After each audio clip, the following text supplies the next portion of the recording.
Hello बच्चों, कल मैंने आपका पाठ 2 मूल अधिकार, नीति निर्देशक तत्व एवं मूल कर्तव्य पढ़ाना आरंभ किया था, जिसके तहत कल मैंने आपको मूल अधिकार किसे कहते हैं, मूल अधिकारों की आवश्यकता व महत्व, साथ ही साथ भारत के संविधान में वर्तमान समय में नागरिकों को प्राप्त 6 मौलिक अधिकारों के नाम बताए थे। ये पहला है समानता का अधिकार, दूसरा है स्वतंत्रता का अधिकार, तीसरा शोषण के विरुद्ध अधिकार, चौथा है धर्म की स्वतंत्रता का अधिकार, पाँचवा है सांस्कृतिक एवं शिक्षा संबंधी अधिकार और छठवां है संवैधानिक उपचारों का अधिकार।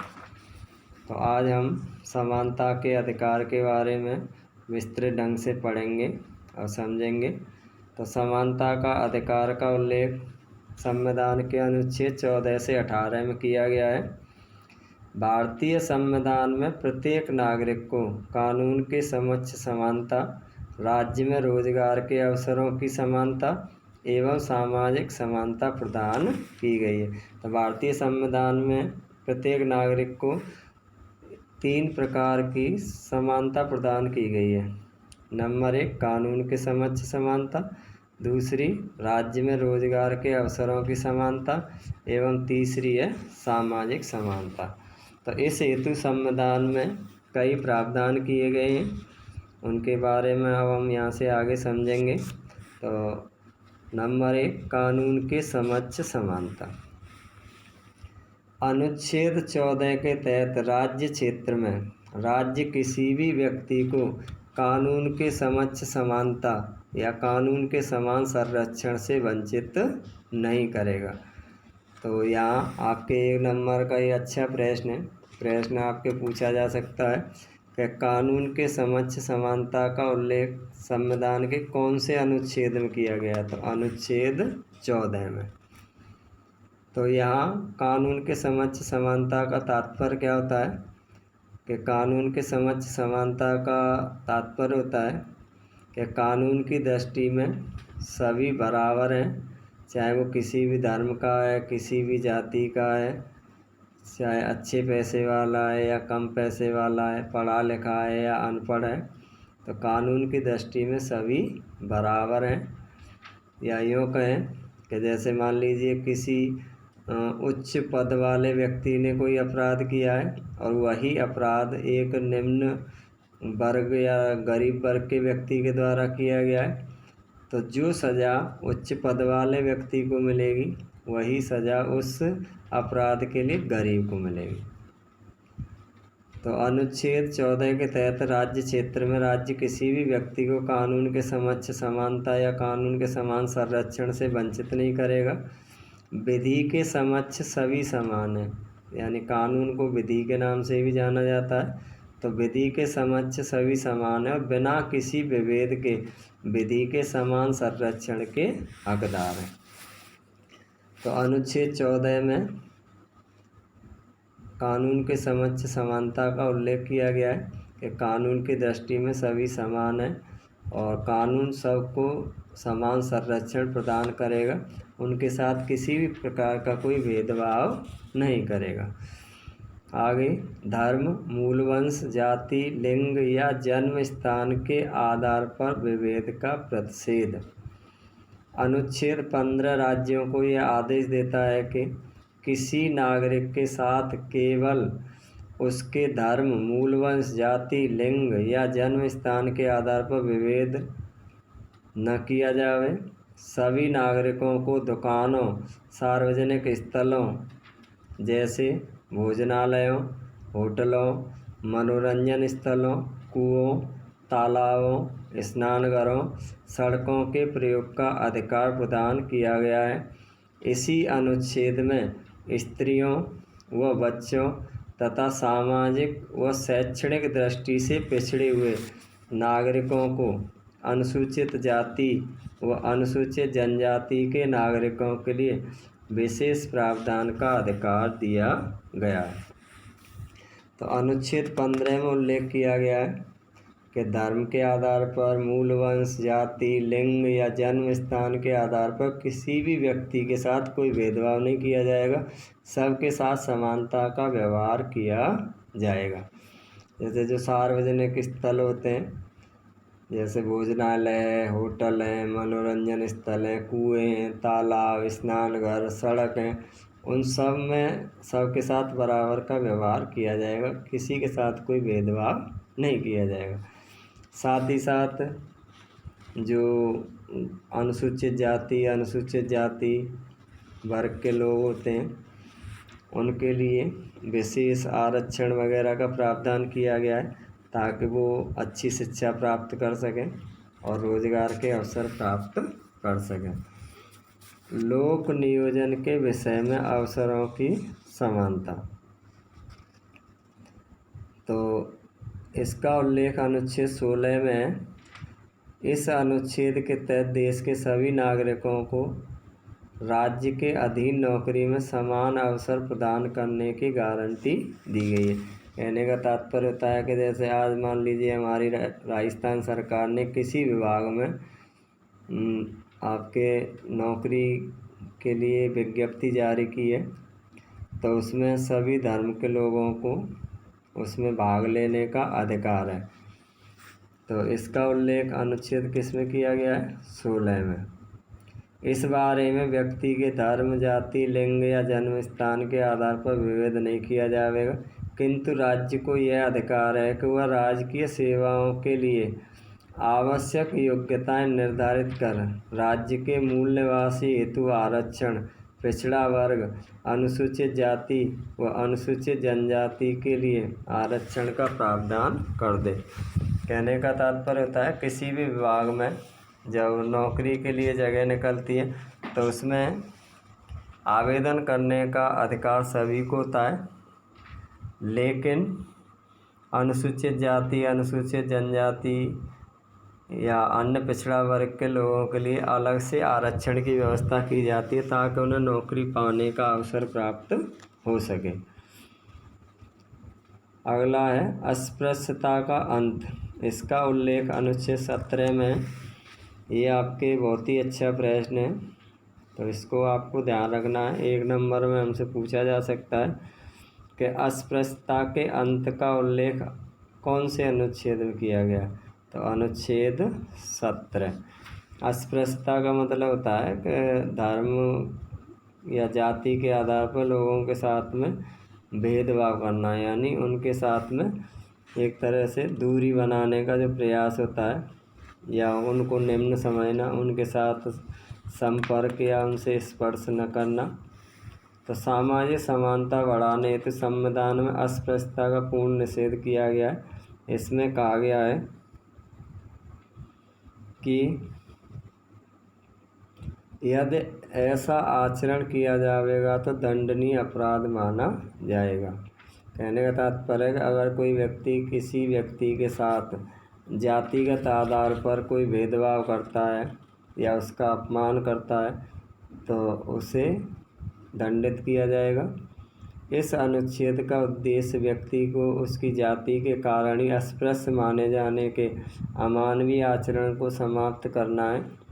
इसे पूर्ण रूपों समाप्त करने हेतु सरकार ने अस्पृश्यता निवारण अधिनियम 1955 का संशोधन कर नागरिक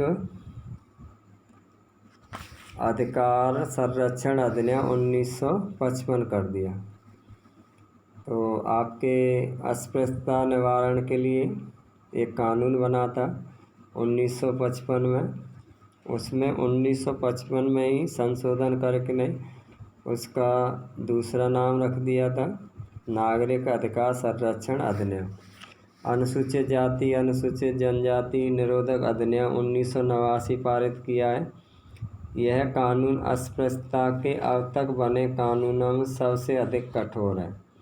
अतः ज़रूरत इस बात की है कि इसका अस्पृश्यता निवारण हेतु सदुपयोग किया जावे, साथ ही यह सुनिश्चित किया जावे कि इसका दुरुपयोग न हो। यानी कई बार ऐसी शिकायत आती है कि अनुसूचित जाति या अनुसूचित जनजाति के कुछ लोगों के द्वारा इस कानून का दुरुपयोग किया जा रहा है, तो ऐसा उनके द्वारा नहीं किया जाना चाहिए, क्योंकि जो भी संरक्षण हमारे संविधान के द्वारा हमें दिया गया है उसका उचित ढंग से हमें पालन करना चाहिए या निर्वहन करना चाहिए। उपाधियों का अंत, इसका उल्लेख अनुच्छेद 18 में ब्रिटिश शासन काल में, कहने मतलब है कि जब हमारा भारत देश अंग्रेज़ों का गुलाम था उस समय संपत्ति व राजशक्ति के आधार पर उपाधियां प्रदान की जाती थी, जो सामाजिक जीवन में भेद उत्पन्न करती थी।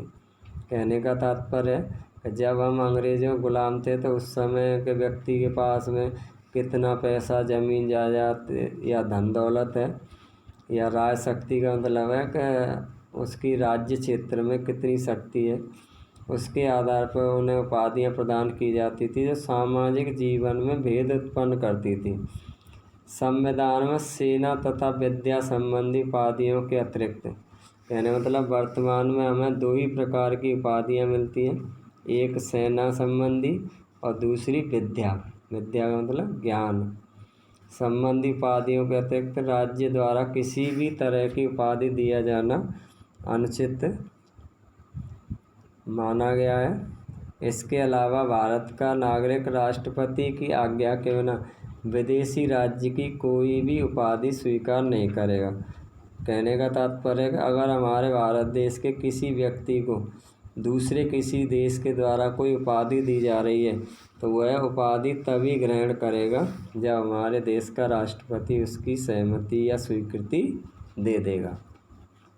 तो समानता के अधिकार से संबंधित जो प्रावधान है उनके बारे में अभी हमने पढ़ा है कि पहला है कानून के समक्ष समानता, जिसका उल्लेख अनुच्छेद 14 में है। दूसरा धर्म, मूल वंश, जाति, लिंग या जन्म स्थान के आधार पर विभेद का प्रतिषेध, जिसका उल्लेख अनुच्छेद 15 में है। तीसरा लोक नियोजन के विषय में अवसरों की समानता, जिसका उल्लेख अनुच्छेद 16 में है।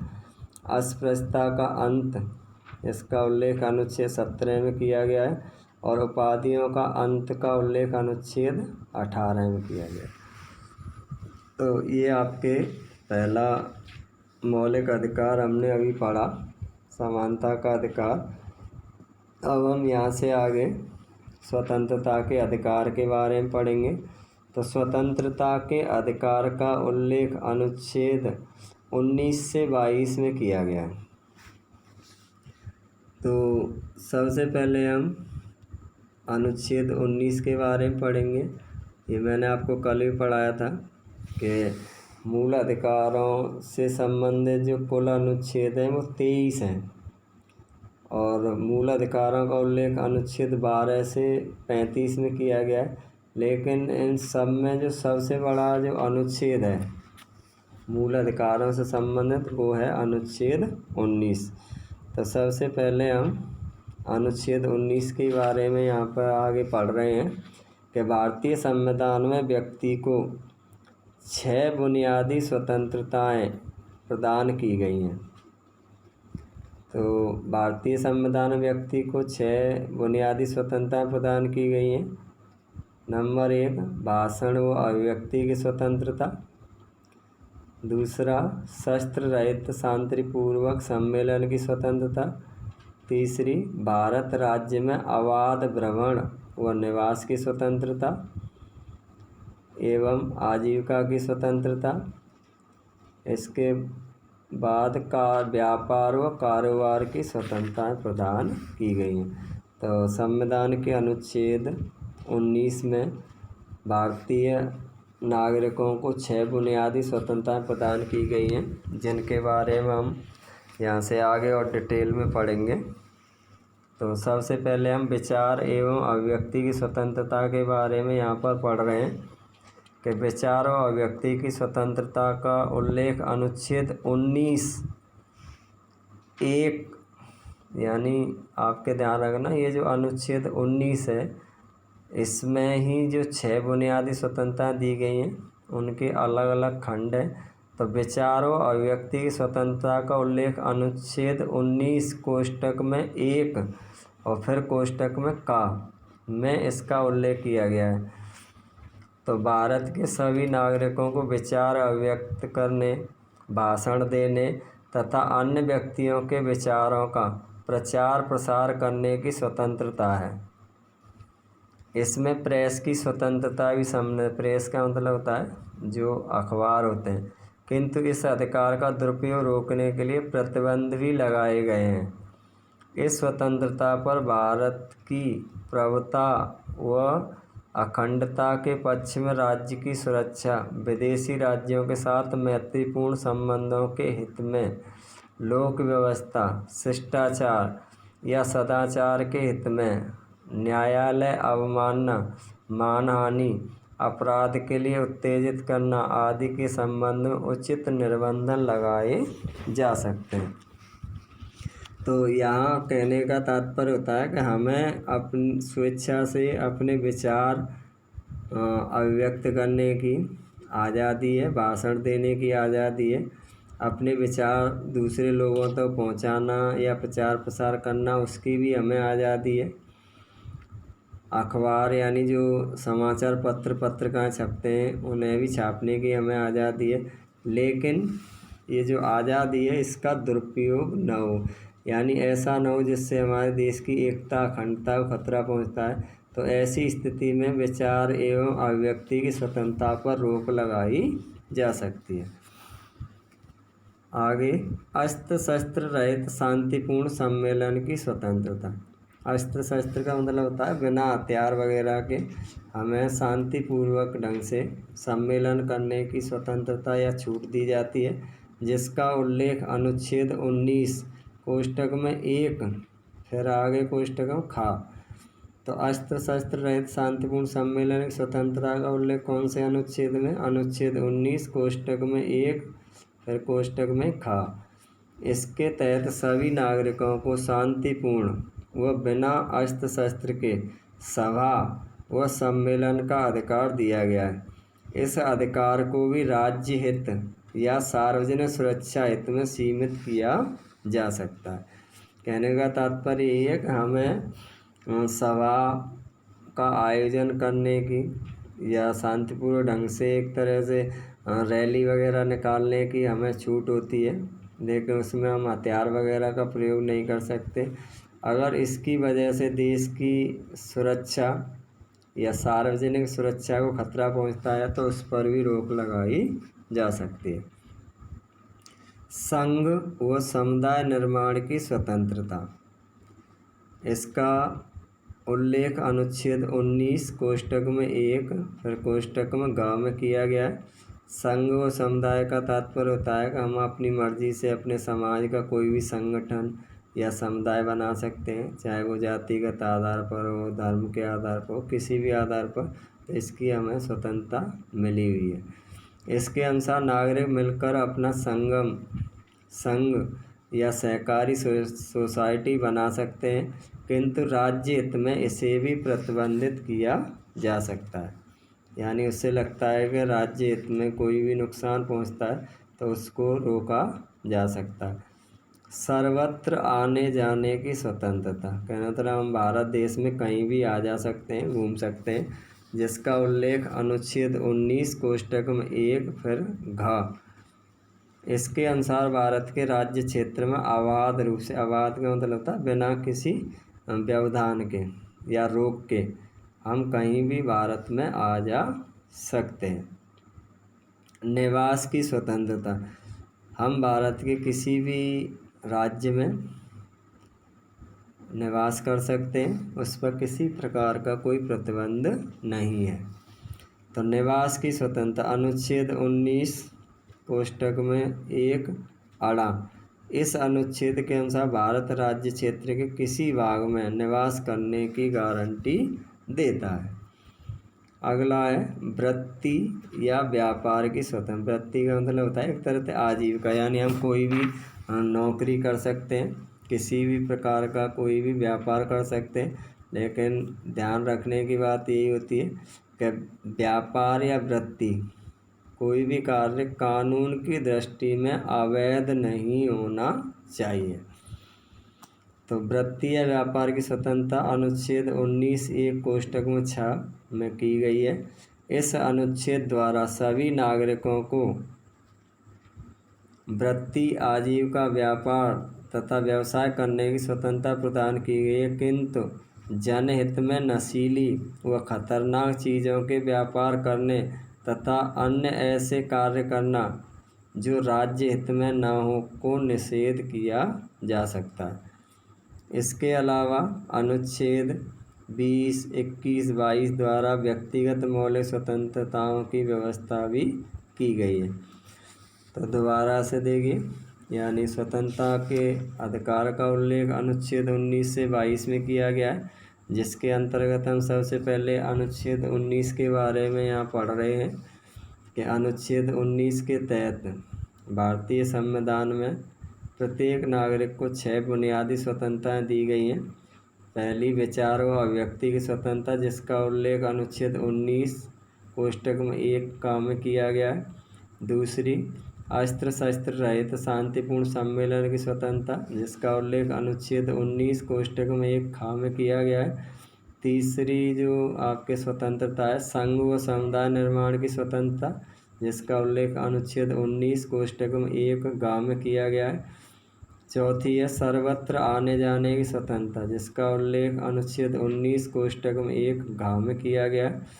पांचवी जो स्वतंत्रता है, निवास की स्वतंत्रता, जिसका उल्लेख अनुच्छेद 19 कोष्टक में 1 अड़ा में किया गया है। और छठवीं जो स्वतंत्रता है, वृत्ति व व्यापार की स्वतंत्रता, जिसका उल्लेख अनुच्छेद 19 कोष्टक में 1 छा में किया गया है। और आगे हम इसके बारे में कल आपको पढ़ाएंगे।